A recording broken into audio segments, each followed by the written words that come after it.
Welcome to another episode of Roll the Dice, where we discuss all things gaming. I am your host, David Houligard. This is Keith, JK, and Keith. Not related. That won't be confusing. No, not at all, not at all.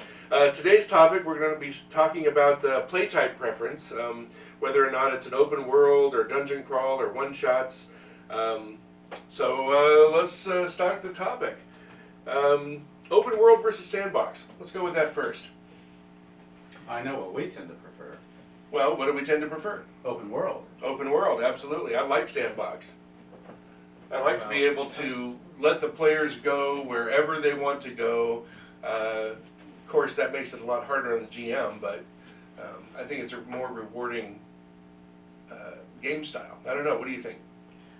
I think if you do that, you have to be prepared as a GM to throw away all your prep work, Right. all your notes, and just roll with whatever direction the players decide to go. We'll come back to that thought in a second because I have something directly on point there.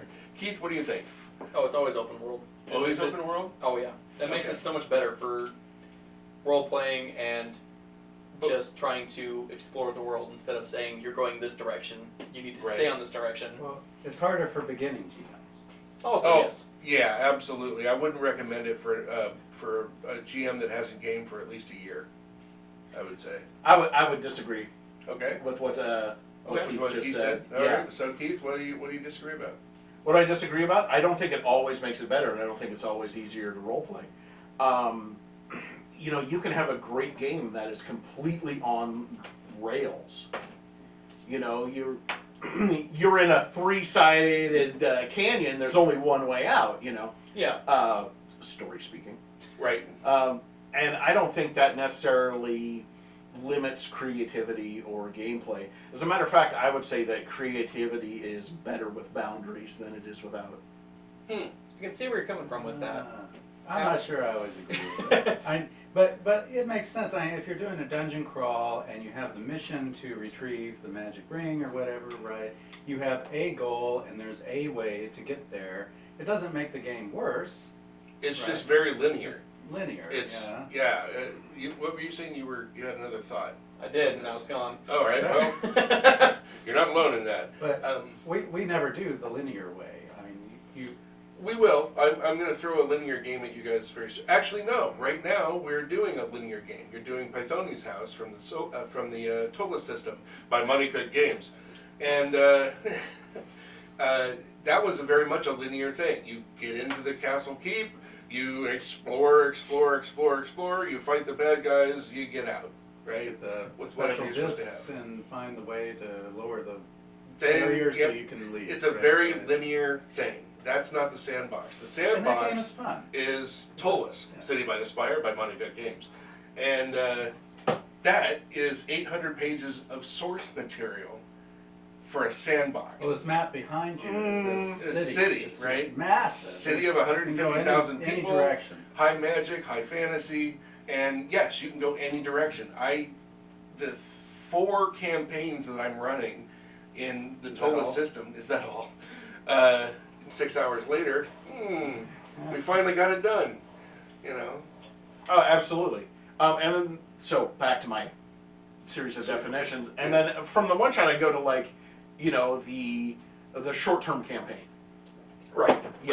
Where maybe that lasts. Dragons of Icespire Peak takes you from level 3 to level 1 to level 5. Right. There you go. Or maybe you're running a series of characters through one specific story arc, Right. and maybe that lasts 2 or 3 sessions. Maybe it lasts 6 months. Right. Well, I think after that you really start getting into the long-term campaign. But I think in my definition, once again, these are all my personal definitions, where you switch from the short-term campaign to the long-term campaign, is you have the same characters running through multiple connected Yeah, story story arcs. arcs. That's what we're doing with superheroes. You've Right. run us through a number of one-shots, those Right. characters. Whereas, like our evil character campaign in Tolas, that one is wide open sandbox. Yeah. Yeah. So, and both are fun. Yes. Both are very fun. We'll discuss So, evil campaigns in another segment. Maybe we'll do that next. That'll be a fun one. Yeah, So- yeah, that's a rough one. But you know, the superhero one has been great, and one interesting thing about doing the one-shots is we can change characters between each of the one-shots. Right? Sure. We've done that. We've played different superheroes in Right. different parts of the game. Whereas Yeah. with the evil character campaign, for instance, we've just played the same character all the way Right. through, and I But love it. That was also, that playing different characters, that was a game element I introduced right off the bat. It's like, here's your characters, you made them up, these are yours.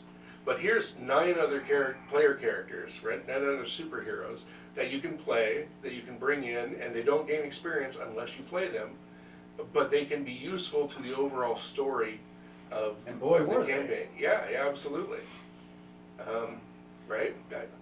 Yeah. And it's neat to have a variety of different characters already rolled up that you're familiar with, and you're like, oh, you know what? Today I feel like playing that super genius who can build everything. And then the next time you're like, you know what? I'd rather be the Captain America type, so let's Right. play him, Captain Chrome or whatever. So, Right. That also works really well to explain like long-term injury Right. or that sort of thing. You have a character that's badly injured and they need a lot of recovery time. You switch to a different character for this adventure. We have that already. That was already implemented, yeah, for that exact or reason. like one character was traumatized by what happened in the game. Right. The character was traumatized.